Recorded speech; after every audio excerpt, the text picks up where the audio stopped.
Greetings to all of you. We are just about to be hosting Dean Dust on our 17th of November Q-Day show. We're just going to wait for him to come in, and we'll be with you any moment.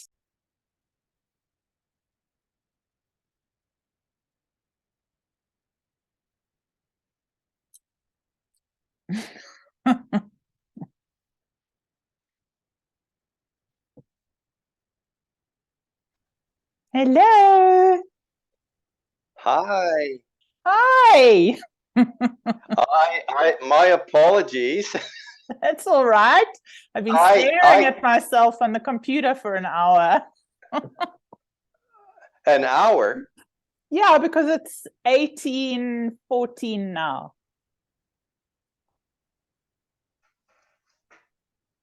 Well, that just shows why I failed math. That I failed math in high school.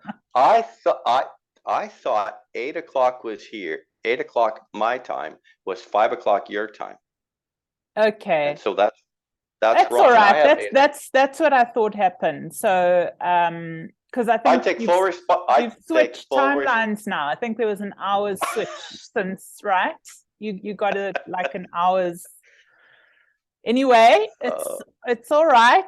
We obviously needed a timeline shift. I take full responsibility. I had such fun. I was hand feeding crows again. Oh, and wow. So yeah. That's and nice. Then I didn't take my any sort of clock or watch or phone with me, so I had no idea it was. I thought I had lots of time. I was like cruising, and oh well, we're here now. That's good. So I've sort of like let go of the last agenda. So we're kind of just in free space now. So we can just free float. Yeah, we can free float. So just tell me about your crows. Well, I started feeding them about a year ago, and they remember people. And so every time I go down, they spot me from a block away. Sometimes I think they're staking out my house too, because sometimes as soon as I go out the house, they're there, right? They know where you live. and he has the almonds and cashews that we like. Oh wow, yeah. Is that what you give them? That's very fancy. Yeah, so it's really fun, and when they get so close and to see that wildness in their eyes, and I never realized this, but like when I'm standing there and I'll have the dominant alpha crow, oh wow, who's right there, hand feeding, right? How big are they? These ones here are quite big. They're maybe.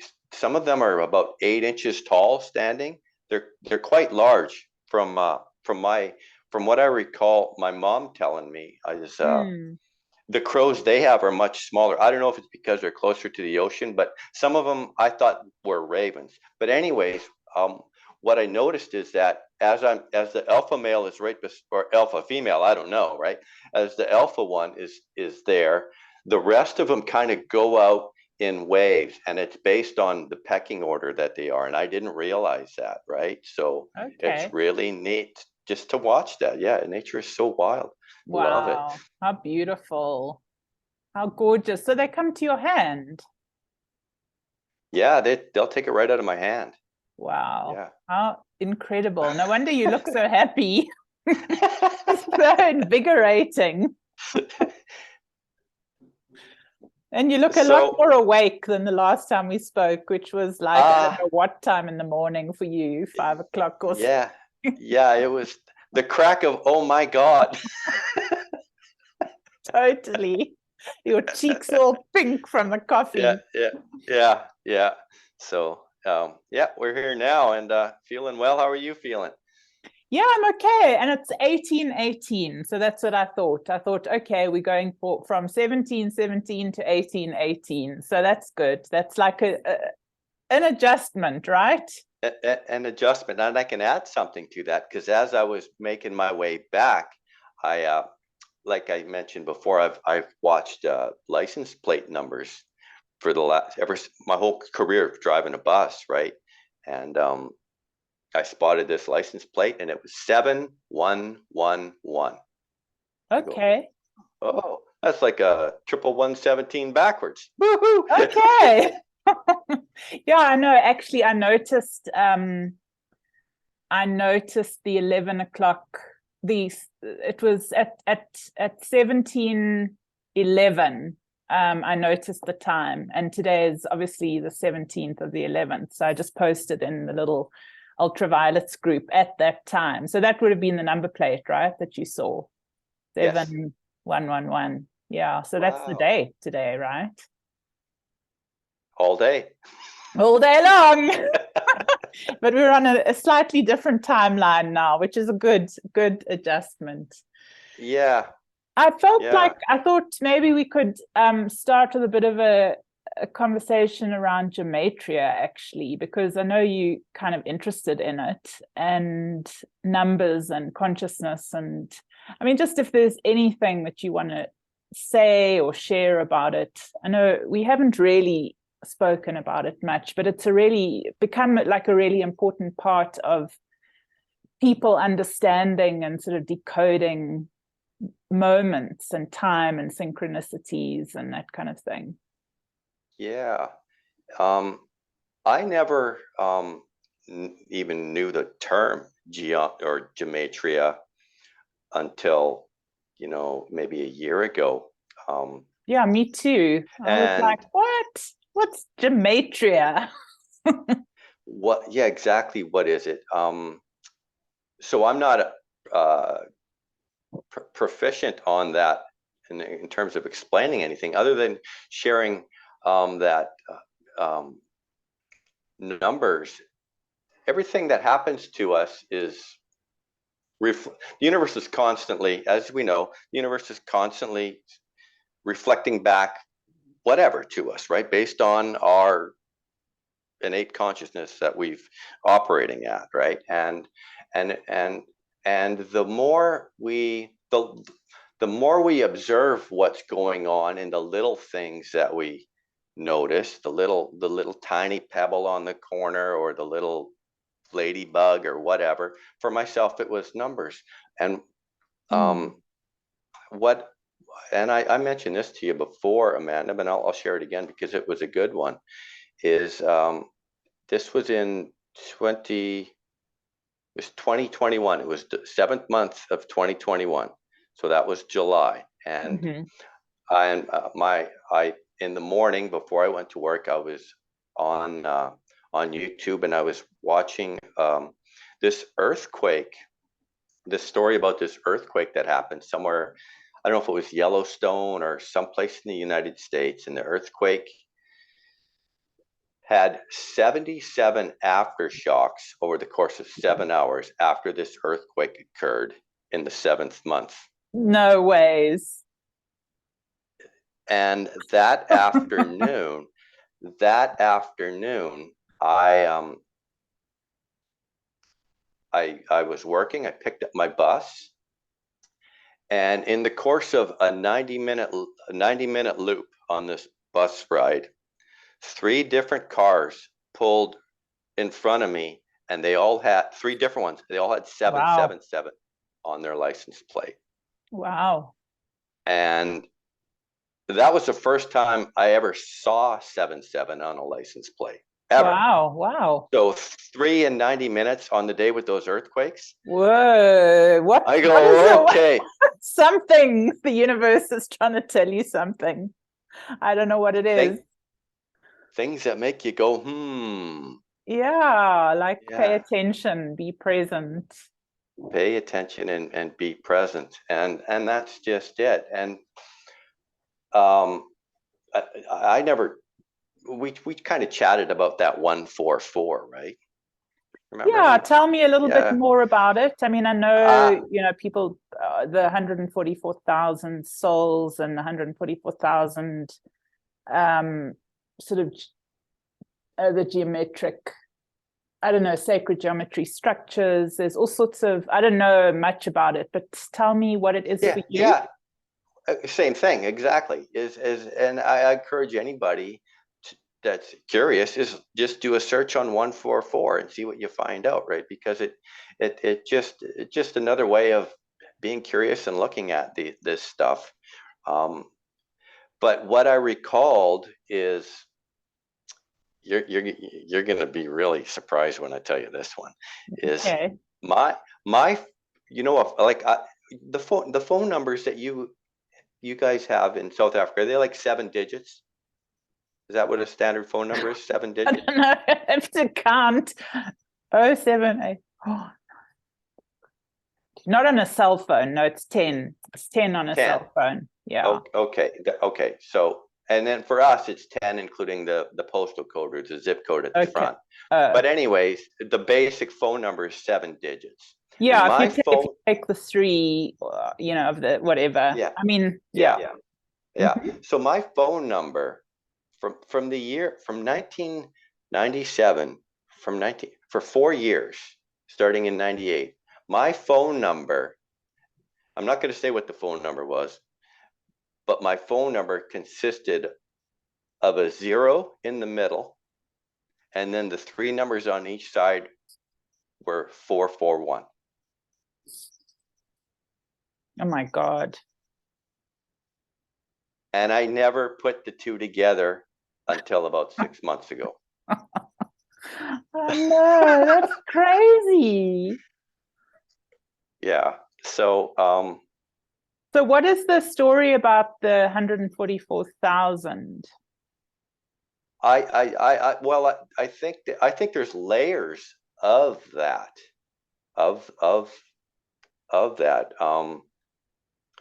There was something like the flower of life. I know that somehow there's 144 points, and I don't know how this works because, like I said, I failed math and I failed almost every class in school.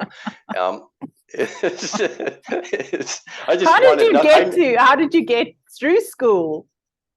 By the skin of my teeth, right?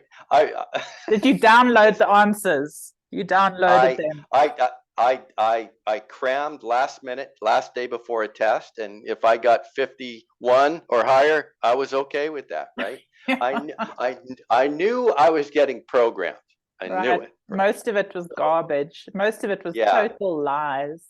Oh. Yeah. So, but yeah. So, and then there's something to do with 144 energy, 14,400 energy points in the physical body. Oh wow. Yeah. So there's someone would be better off not listening to what I'm saying about this, but do their own research on 144. Yeah, I mean, it's just interesting because the whole Q movement has gone so much into, I guess Gematria is like I mean, I also don't know much about it, but like the geometry of mathematics, right? Something around geo being geometry. Yeah. And matria, maybe the matrix, the geometry of the matrix. It very well, absolutely. And this gematria, it goes right back to the very, very beginning, right? Just if we were looking at some of the wonderful work by Stan Tenen on the Hebrew alphabet and how those geometric shapes come out of each vowel and each letter, and because everything's energy and frequency, then it makes sense that there's a numerical, because there's only 1s and 2s, right? Everything is just 3 1s or 3 2s or 4 2s, 5 2s. There's only 1 to 9. Those are the only numbers there are, 1 to 9. Everything else repeats after that, right? And 0 is just a non-number. So yeah, just for starters, all I started doing was figuring out what my name was and just having fun with it. No expectations, no deep no deep dive that this is my new religion to follow or anything like that. Just, with just it's a childlike sign. It's a curiosity. sign. It's a sign. It's a sign. Sometimes it's a roach, and sometimes it's a bird, right? Oh yeah, no, it's interesting. I mean, I've learned so much in the I don't know how long you've been following Q and the whole movement around it, but I've learned so much in the various deep dives that I've gone down, and I mean the Gematria stuff is just one of them. Like 17, I mean, we've spoken about this before, and Rob Mercury was the one that brought it to my attention, who is Q and what is Q and all of that, and if you look up the 17th number of the alphabet, it's Q.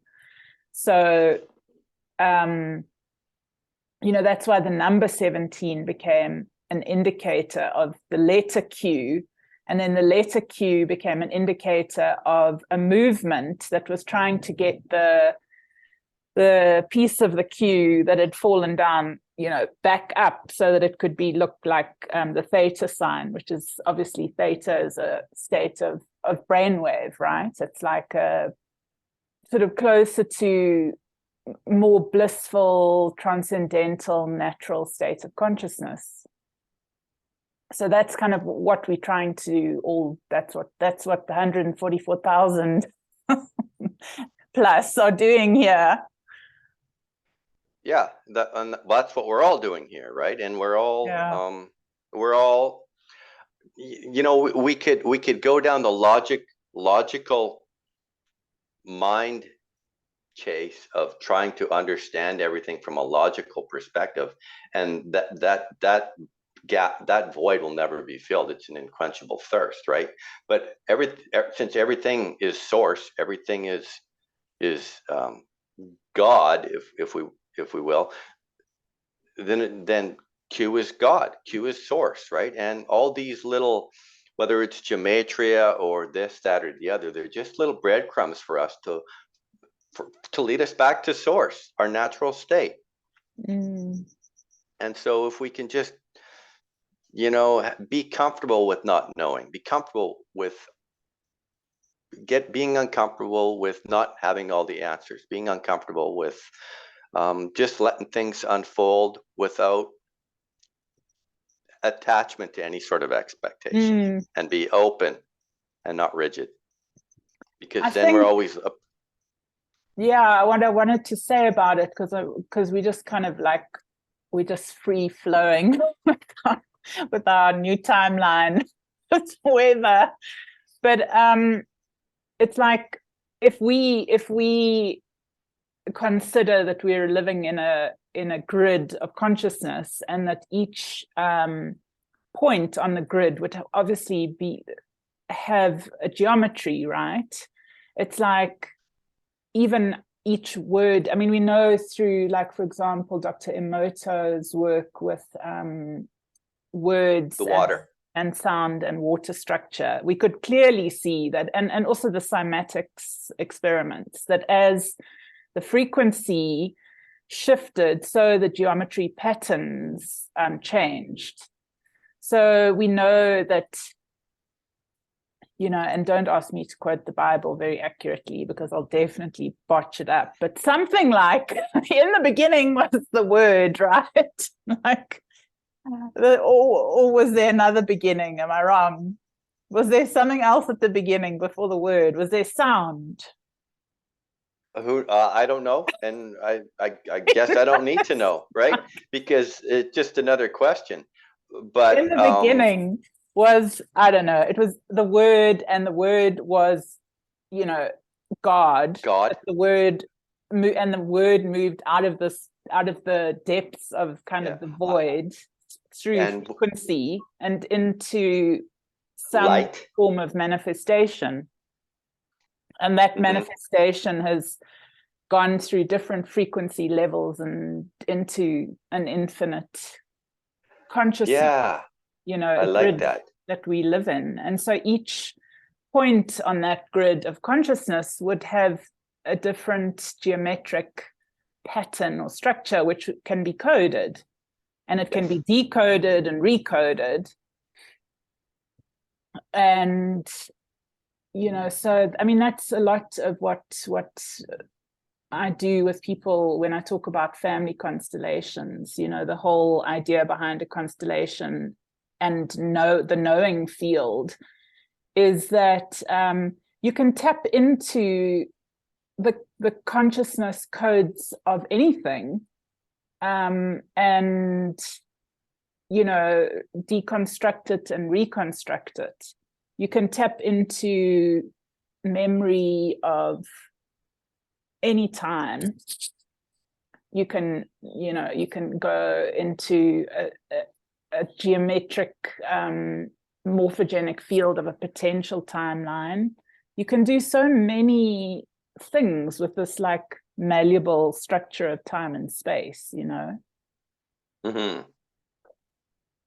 So yeah, I mean, that's one of the things that you do in a constellation is you try and help people to make conscious the memory field in which they are living, maybe unconsciously. And it can be generational sort of belief systems and stuff like that you just inherited and are playing out, but it actually sits in this field around you, in this memory morphogenetic field. And if you don't work with it and make it conscious, then sometimes you just replay it. You just pick up where that tune left off from your great-grandfather how many generations ago, and you just play on that same tune, Yeah. But I mean, in order to wake up and move out of that, we've got to be aware that we can fall into that. Yeah, and I think first we have to be aware that we have the power to do it all ourselves. Yeah. And that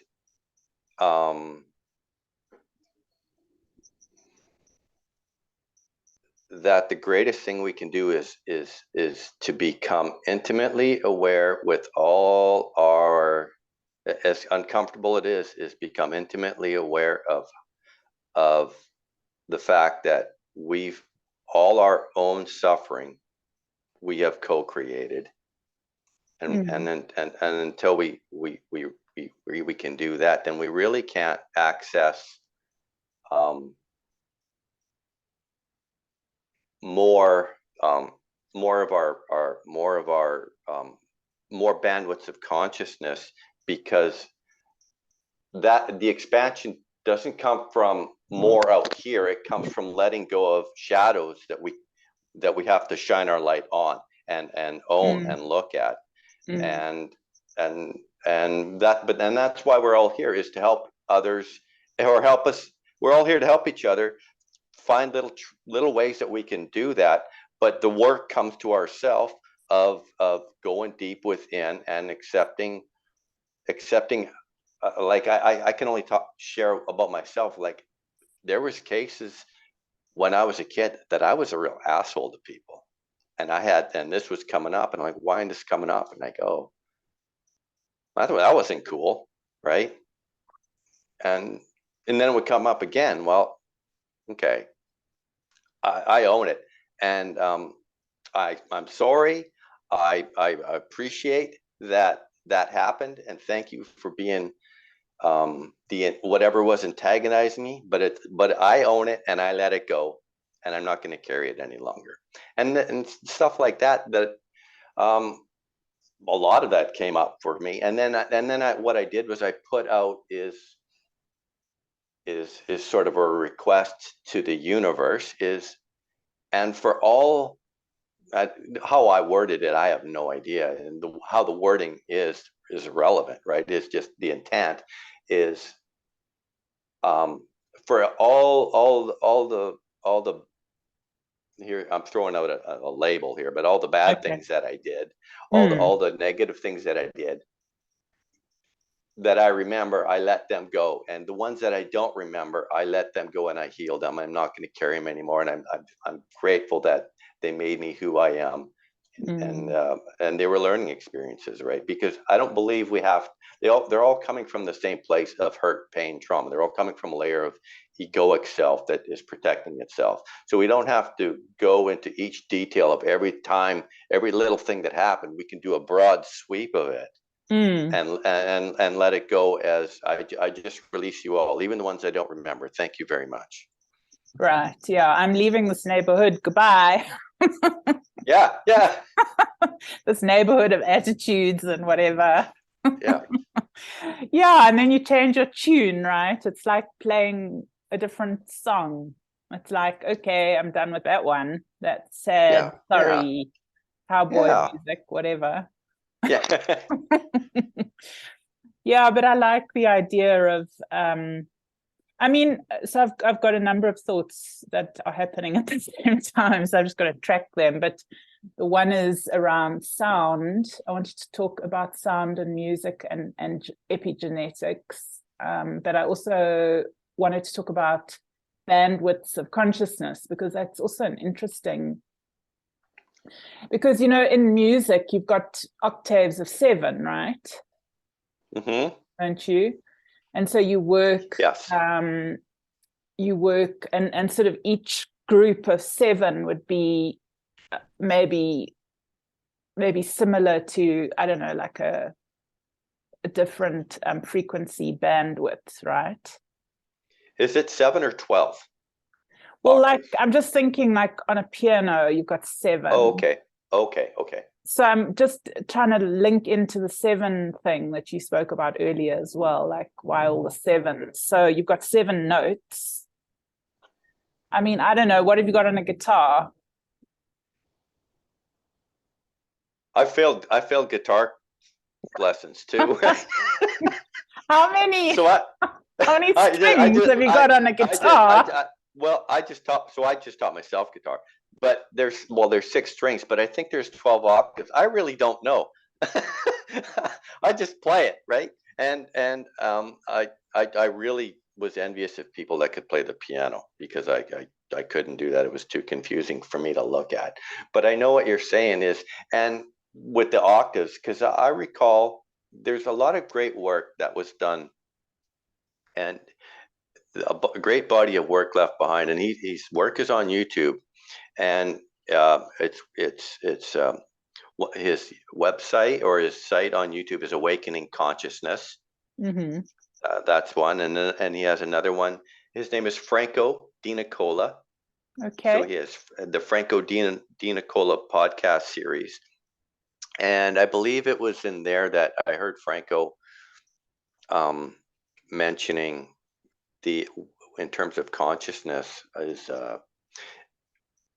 Sorry, I'm kind of going all over the place. Me too. Don't worry. That's okay. Don't worry. We'll just go all over the place.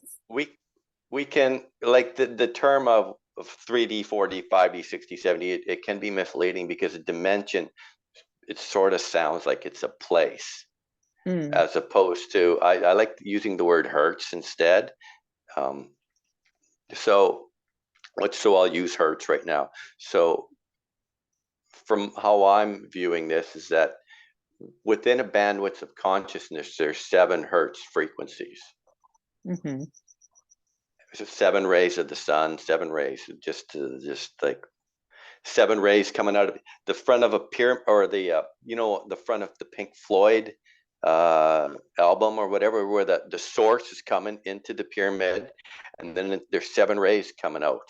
Okay. 7 rays coming out of that, right? So yeah. So when we work on ourselves and we access higher frequencies from shedding skin of stuff we don't want to carry on, looking at our shadows and everything, and raising our frequency, we get to a point where we've reached the 7th frequency in the bandwidth, and we jump to the next bandwidth. Okay. And once we're in the next bandwidth, we can't come back down again. So we've established that as a new baseline, if you will. And if we do, but it doesn't mean that we can't tap into something lower. but we're not going to stay down. We're going to come back up, and then we're into the next 7 layers of levels of frequency until the next bandwidth, right? So bandwidth or frequencies, hertz frequency, 7th frequency until the next bandwidth. Okay, and now my brain is frozen. That's okay. It was way too much mathematics.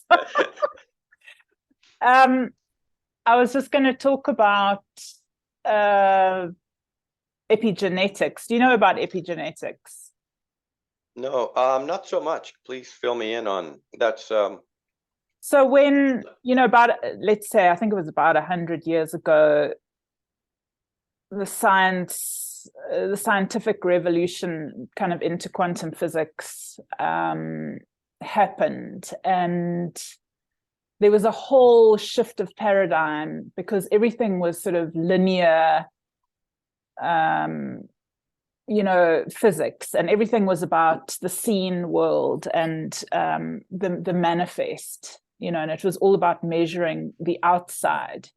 And then some of the sort of quantum scientists that started to look into the atom. So they did the subatomic realm. They studied into the nature of the atom. That subatomic realm showed all these very unusual characteristics. It showed there was like 4 specific characteristics, and the one was the observer effect. The other one was, and I'll go into each one, the observer effect, non-locality, the fact that a wave can also be a particle. So light is both a wave and a particle. And then there's entanglement. So those 4 things were like the nature of this quantum, tiny, subatomic, invisible realm, and that became part of the whole quantum revolution. So, I mean, and then there was a whole lot of science that was developed around that, because they had now observed this whole other realm of consciousness. So the one thing, that they noticed was the observer, whoever was observing an experiment, would actually affect the experiment, would affect the outcome on a subatomic level. So this tiny, invisible realm that we normally don't pay attention to was responding to consciousness, responding to the observer and the person who was looking and thinking and what they were looking for and the outcomes and stuff like that.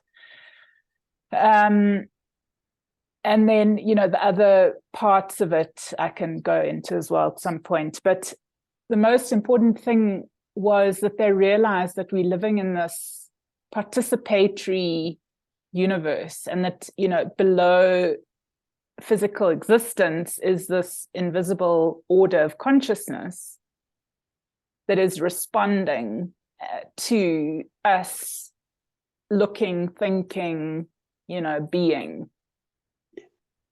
And so they also discovered that our DNA is not the blueprint at all in any way of our physical being. That it's actually there was a guy called Bruce Lipton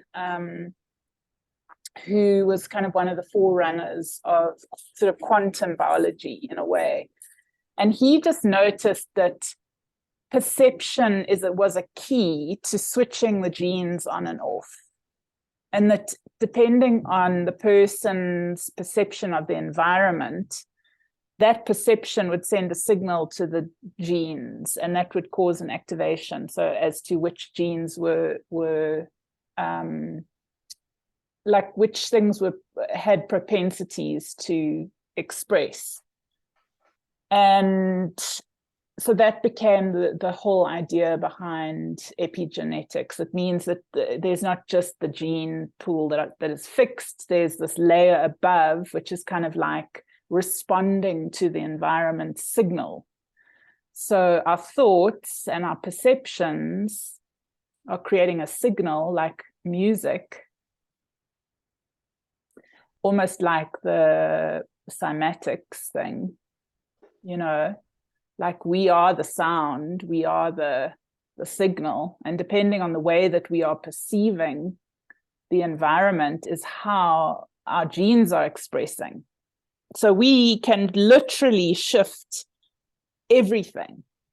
We can shift everything. Yes. Yeah. So it's just training our perceptions to be, like you say, like surfing tripping the light fantastic, free. Yeah. Yeah. Free the observer. Yeah. You just shared that so beautifully. And that's it. Everything is perception, right? And perceptions can be changed on a dime. And the more we practice looking at situations from multiple different angles, that helps. That's little steps of cultivating a broader perception, a new way of looking at things, because we're multidimensional. So it just makes sense that we can look at things from several different vantage points all at once and choose whatever we want in the situation that we're right and in at the moment. I mean, that is what is the spiritual war that we're kind of seeing play itself out on the global stage. That's really what it's all about, because in a way, how do you imprison a being who's a free being, a creator being? You imprison them through thought imprisonment, right? Thought, yes. Conditioning. And so if somebody cannot think beyond a certain idea, or they keep being brought into fear-based thoughts, then they will always stay at that certain bandwidth or octave. They'll never break, the prison cells or whatever of consciousness. So it's like, we've been captured to some degree in a consciousness prison. Yeah. And it's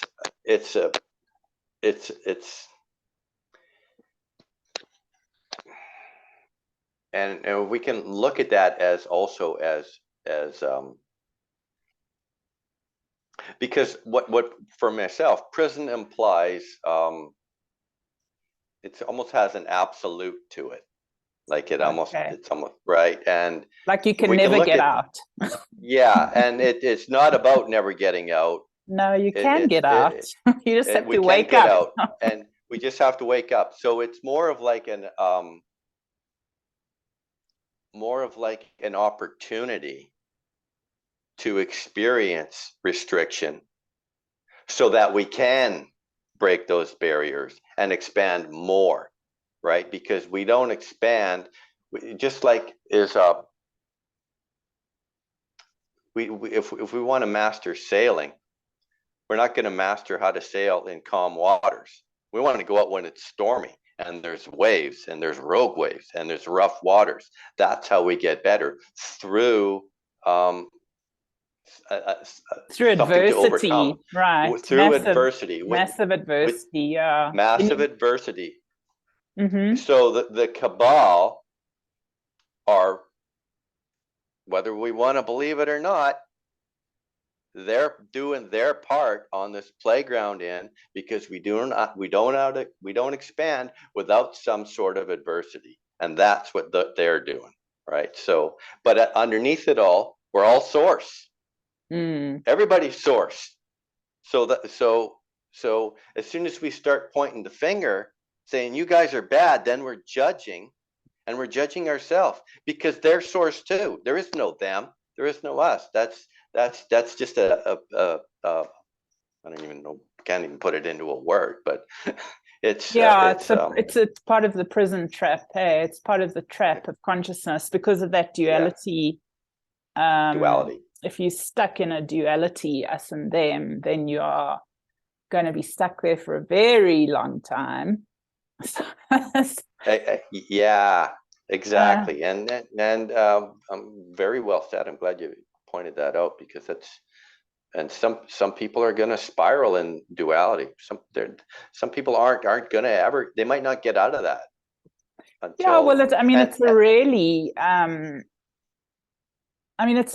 I guess it's a great test of adversity at the moment that we're in, because it's the so-called adversaries that we've elected on our stage, are doing a really good job in trying to capture our consciousness and keep it in a certain place, in a certain bandwidth, in a certain vibration.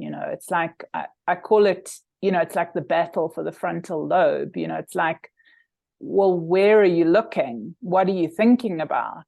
And it can be very, very addictive to go down some of these rabbit holes and think, it's the most complex, like, sort of game that we're living in the middle of. It's that 5D and more chess game. Yeah, is quite a thing to, and it does feel like it's sort of next level. I'm not sure if any of us have been at this level before, but maybe. Yeah, we're definitely treading uncharted waters right now, because I don't because I think I don't think this level here has ever happened before. This is all brand new. This is a whole new thing, right? But yeah, we're in a game. We're in a virtual reality within a virtual reality within a virtual reality, and which is why the Buddha's laughing, right? The laughing Buddha is because he sees it's just what it can be when you really do see it, like when you have those moments and you see the absolute madness of it. It's like you can actually have a really good laugh, but it's good to have those free moments. Yes. Where you just remember, like, this is crazy, this is madness. Yeah. But everybody's going at their own pace, and we all have to reach some sort of level of saturation before we do any kind of shift. And some people are choosing to, wait a little longer, and some aren't willing, don't want to do it at all, because they came into this world to not do that, to learn something else. And it really doesn't matter. Everybody's doing their part, and we don't have to fix anybody. We don't have to try and wake up. We really don't know. But they are, because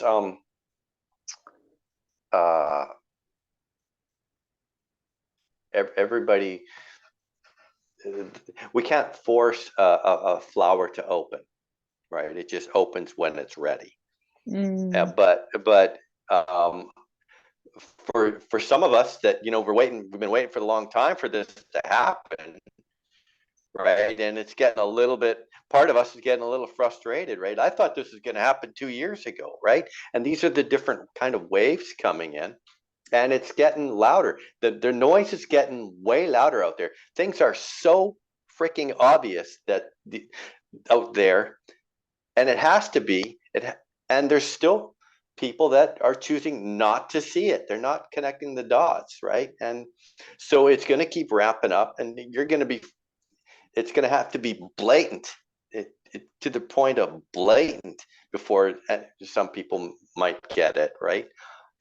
Yeah, I guess what's, it's like there's so many levels of so-called initiation, you could say, opportunities going on, because there's, I fully support the idea of the second coming of Christ being the Christ within us all, being born, you know, and that we going through, you know, this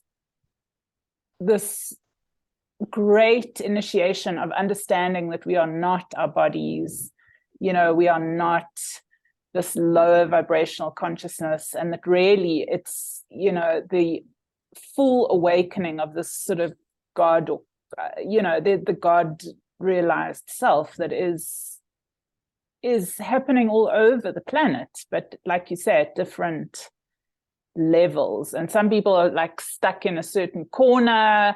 It's like a great labyrinth, you know, like where you have to find your way through to the void, you know, and where there's like, it's just, there's nothing physically because you're not attached like that, you know. I don't know if you've ever have you ever been in a labyrinth?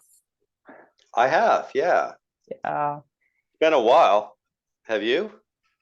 Yeah, we've got a great kind of labyrinth at the school that I go to, where you do it blindfolded, and the focus is just to be, you know, in the void basically, and you can't feel your way around like that. You just got to create your journey through consciousness, through focus, you know, and all sorts of unbelievable sort of things start to happen when you actually blindfolded and you're not looking like for evidence of where to go, like physically where to go, you know, thinking that we can like physically find our way through this labyrinth or the soul's journey, you know, because it's not going to be like that. I mean, I don't know who said that great saying of, you know, if you want to see something, you open your eyes. If you want to know something, you close your eyes. Oh. Someone said that. And then there was also, you know, I think you've also mentioned it, the idea of you actually see with your mind, you know, as well. You don't really see with your eyes. Yeah, yeah. And it reminded me of that, like, how can I explain this? Do you know that it's a sort of a metaphor of how we've all been conditioned to look at the images in a cave on a wall when the real world is outside the cave? Do you know that one I'm talking about? Mm-mm. No. What is it? What is it? Is it a book it's sort of going, well, it's sort of a going meme back to what you mentioned about it. Well, there was a meme, but I also recall reading the story about that, and I wish maybe it was something to do with epigenetics. But we've been conditioned to view with the eyes, and it's like we're looking at a projection on a wall in a cave of life, and that we believe that's real. But some of us have figured out that if I turn around and go out the cave, the whole world is there for me to experiment and co-create, instead of being indoctrinated with the images or brainwashed with the images or whatever, which is almost like a consciousness trap, right? It just right. Yeah, it's crazy. I mean, there's so much dismantling and retraining to do with our minds in a way.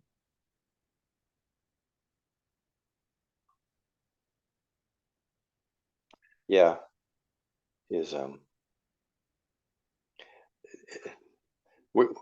for myself, I know I was holding on to the reins so tight of needing to control everything, and that restriction was just created. I was just creating my own.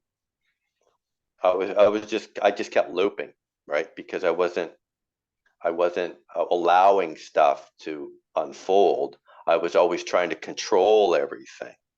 And so what ended that? How did you let go?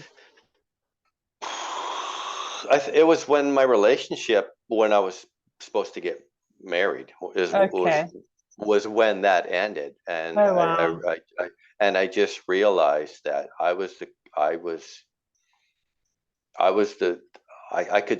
accepted full responsibility for all the stuff and my own self-limiting thoughts and behaviors, and I could stop pointing the finger at everything, because I released 3 fingers were pointing back at me, and I just you know, and as tough as it might have been, there was just a tremendous sense of relief, because that fake persona that I was hiding behind, I let that go.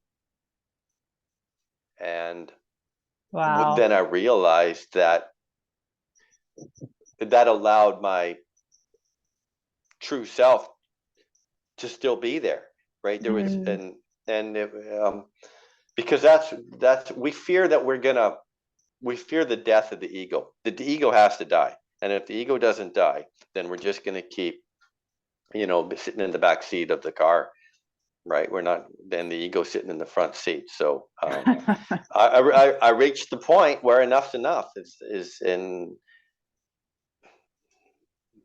yeah, I just kind of, So, I mean, had nothing to lose. Yeah, it's interesting because it's like, so I think that was one of the things that we did put down to talk about, which is like the tricky, the ego that has all the tricks. It's got all the tricks in place for keeping itself in the driver's seat, you know, and how often, how easy it is to also develop a spiritual ego, right? Absolutely. Like all the answers, you have all the answers spiritually, you know, that is an ego that thinks, you know, spiritual ego, wow, it's a thing, it's a dangerous thing.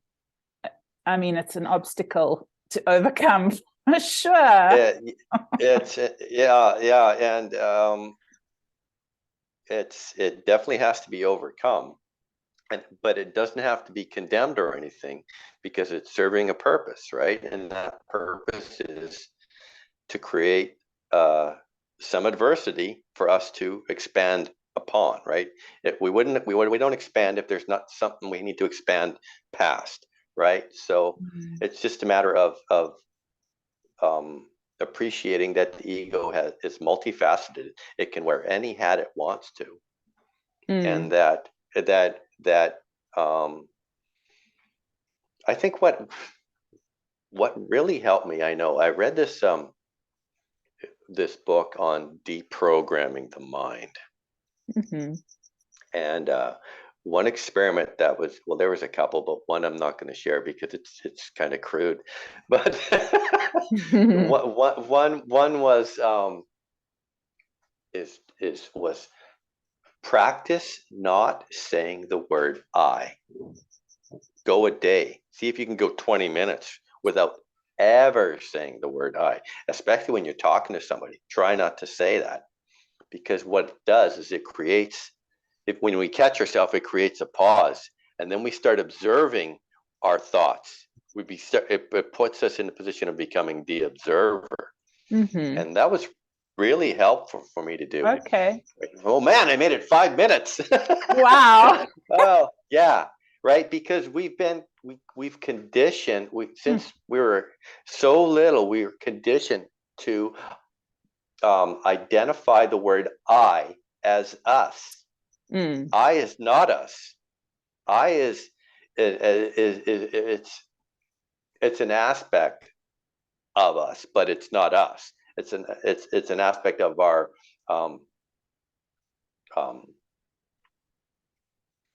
way of being in this world, but it certainly isn't us. And if we can get out of that, because what happens when we have thoughts that we don't want to come up, it's first thing it says, oh, I don't like that. It's this I.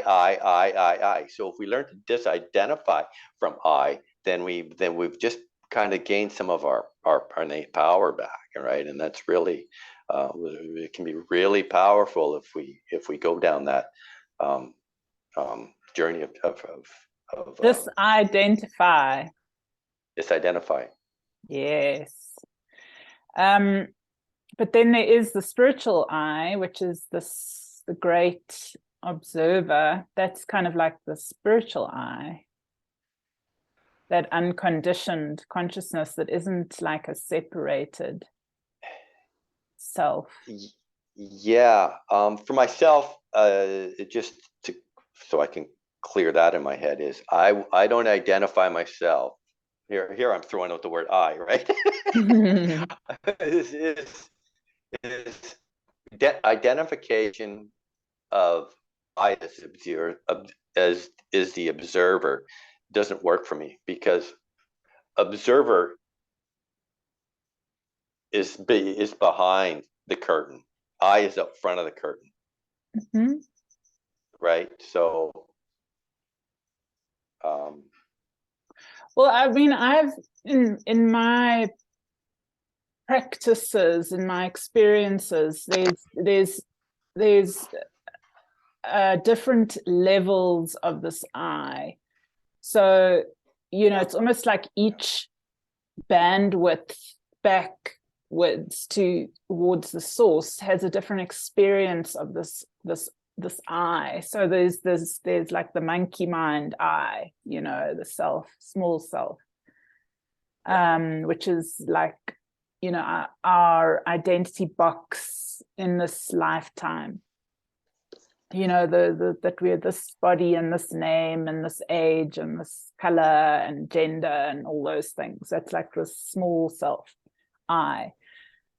But then you can melt that down and go back until there's a deeper I that's just kind of like looking with everything, you know, the full.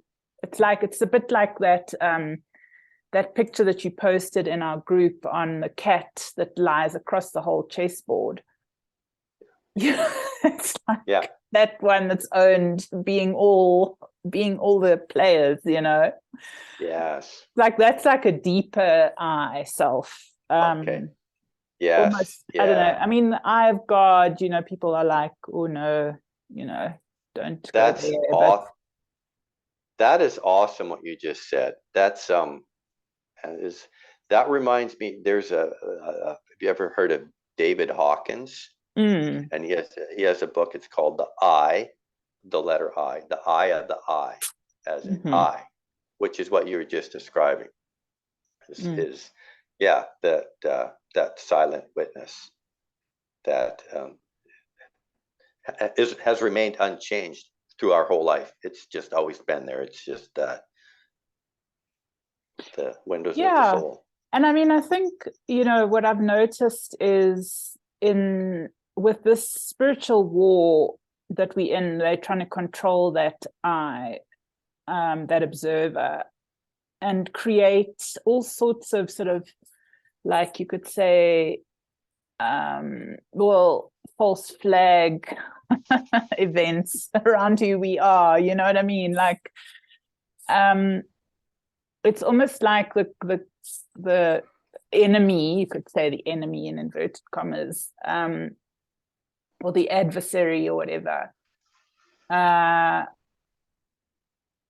Everything that's got power, they've used and then made it into something, you know, used and misused, but also made it into something so-called bad. Like, you know, I've noticed many very, you know, just like things that I wouldn't think are anything more than a spiritual symbol have become like, you know, like the devil's sort of, you know, like anything that's like an eye, a single eye, for example, you know, is like something evil. And I often, you know, say to people, you have to be careful that you know, you're not throwing out the baby with the bathwater kind of thing. You know, it's like, well, there is actually, you know, the single eye. What is that? Isn't that surely the eye of God, that can be used in many different ways. Exactly. Anything can be used in many different ways. Anything can be perceived in any different ways. And if we get beyond perceiving something as good or bad, heavenly or evil, then we're immediately in a neutral position and just looking at it's a symbol. Do I want to view this symbol as evil? Then go ahead and view it as evil. And what kind of thoughts are we going to create of that? We're going to create fear-based thoughts, right? Or we can look at it with neutrality. It's just a symbol, right? So Yeah, nothing out there is good or bad. It just is. Yeah, I mean that's that's sort of one way of looking at it. I mean, I think that like the Buddhists say, everything is essentially empty, including suffering and trauma and torture and all of those things. But I mean, that's not really what I'm saying. I'm not saying I'm not trying to say that if the cabal uses that symbol of the eye and they use it to hurt somebody, because they often talk about how the people in the cabal signal each other, like with the eye, the single eye or whatever. Have you seen that? I have. Yeah. That they sort of, it's almost like a cult symbol. So the six, the single eye, all that kind of thing, and there's a whole lot of ritual abuse that goes along with that as well. Mm-hmm. So I'm not saying no, that's all fine. I'm not saying that that's fine. I'm just saying that people have to just be careful that they're not throwing out maybe there's another meaning. Exactly. Like that could be taken. We just have to be careful that in this crazy war. Exactly. You don't miss that doorway through to the next level because the cabal are trying to like fuck it up for you. Yeah, they're trying to scare you with something. And from one level they're trying to scare us. From a higher level, they're trying to help us expand. And I mean they've done a great job with scaring us, like including the Bible and stuff like that. You if you do this, then you're going to go to hell forever and burn, and you're a sinner, and that like I mean, if that doesn't terrorize you, I mean, and freeze you, it's like that's their game, so, and it's quite a big deal for a lot of people to come out of those programs. People are scared. It is. They're scared. They're scared. And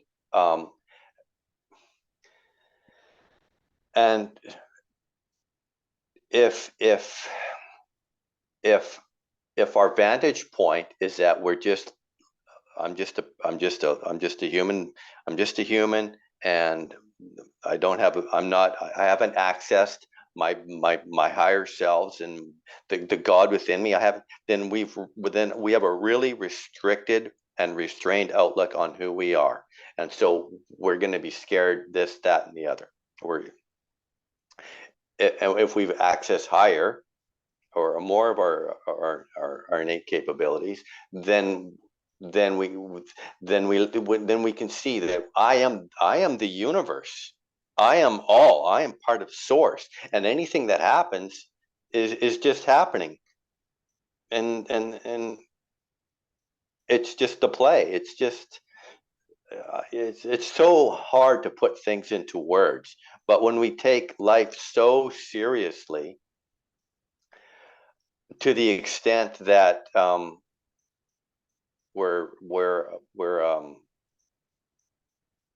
petrified to death and always scared, then that's the choices that we're making, that we want to go through this life with. And that's okay, because when we get to the other side, we're going to see that it was just a charade, as real as it was. I often think about these ritual abuse survivors and stuff like that, and have followed some of their stories, and a lot of these people are like the bravest souls. You know, they go through this extreme torture, really, and somehow, not all, but somehow they find their way out. And it's like we were talking about Kathy O'Brien. Is it, no, not O'Brien, what's her name? Kathy O'Brien. It Kathy is O'Brien. Yeah. You know, and how she's come to this kind of like Christhood self to some degree. I mean, if you go through that level of trauma, and you can come to a place of such forgiveness and such neutrality. I mean, wow. Yes. You know, nothing can ever get you. Wow. And what I heard is that I've not that from one or two of them, and you're right. It's not all of them, but they chose to incarnate into that position, and it takes a very, very old, powerful soul to do that, to go in there and play that part, because that is a very heavy, dense thing to go through. But the expansion that your soul gets from going through that is exponential. Yeah, and you can do a huge service to humanity, because you can dismantle a whole sort of field, in a way, you know, that like morphogenic field of suffering and whatever. You can, if there's a lot of the souls that incarnate especially to end that lineage of experience, you know. Yes. Yeah, which I think we're all doing in different ways at the moment. Absolutely. Everybody is playing their part beautifully. Yeah, absolutely. Anyway, we didn't really expect to go down this, but it was an interesting conversation. It was very organic, wasn't it? Yeah, very, very interesting. We started off with crows, and we've ended off with ritual abuse survivors turning into bodhisattvas. Bodhisattvas, yes. Yeah. Anyway, Dean, is there anything else you want to put on the table or speak about or share? Otherwise, we can close for today. I think that it sounds like a good time to close right now. I think I just slipped into the gap again. Lovely. Yeah, it was a wonderful chat with you, Amanda, and I think we can all just do our part by